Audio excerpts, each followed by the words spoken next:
আসসালামু আলাইকুম, সবাই কেমন আছেন? সকাল সকাল ব্রেড টোস্ট বানালাম, ডিম দিয়ে পাউরুটি ভাজা, বাঙালি ভাষা। এটা অনেক টেস্ট লাগে আলহামদুলিল্লাহ। তারপরে তেঁতুলের শরবত, গরম গরম ভাত দিয়ে কচু শাক ভর্তা, তারপরে মাঠা মাঠা সিরাজগঞ্জ থেকে আনা, সেটাই ফ্রিজে পড়েছিল। রুই মাছ ভাজতেছি, ভাজা ভাজা রুই মাছ দিয়ে গরম গরম ভাত ভালোই লাগে আলহামদুলিল্লাহ। তো এটা হচ্ছে ঝালমুড়ির মশলা বানিয়েছিলাম। সিঙ্গারা বানাবো, আলুর পুর রেডি করে রাখলাম। এখন কিন্তু আলু অনেক সস্তায় পাওয়া যাচ্ছে। বেশি বেশি করে আলুর পুর দিয়ে সিঙ্গারা বানিয়ে বানিয়ে ফ্রোজেন করে রাখলে যখন খুশি ফ্রিজ থেকে বের করে ভেজে নিলেই হয়ে যাবে আলহামদুলিল্লাহ।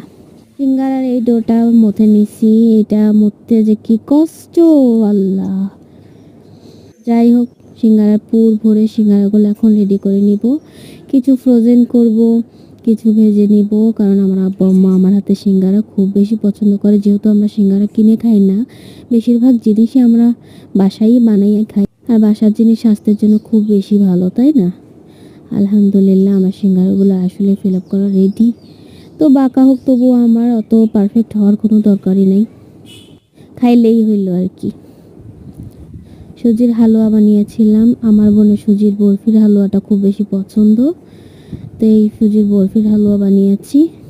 আর নরম রুটি, সুজির হালুয়া দিয়ে নরম নরম রুটিগুলো ভালো লাগে, কারাইনা রুটি যেটাকে বলে। এই সুজির হালুয়াটা অনেক মজাই লাগে, রেগুলারই বানানো হয়।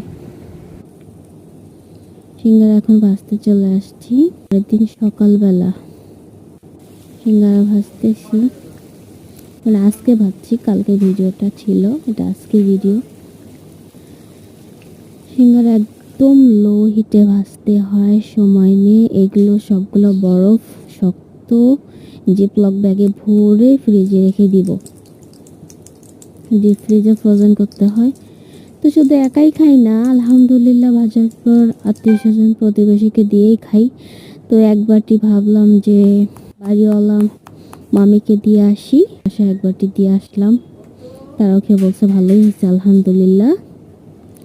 একা একা কখনো আসলে কিছু বানিয়ে না খাওয়াই উচিত, সবাইকে দিয়ে খাওয়ার মধ্যে একটা শান্তি আছে। তবে কিছু মানুষের হিংসা, মন মানসিকতা এত নষ্ট, আল্লাহ হেদায়েত দিক, চারিদিকে বেশটা সুন্দর হোক। আসসালামু আলাইকুম।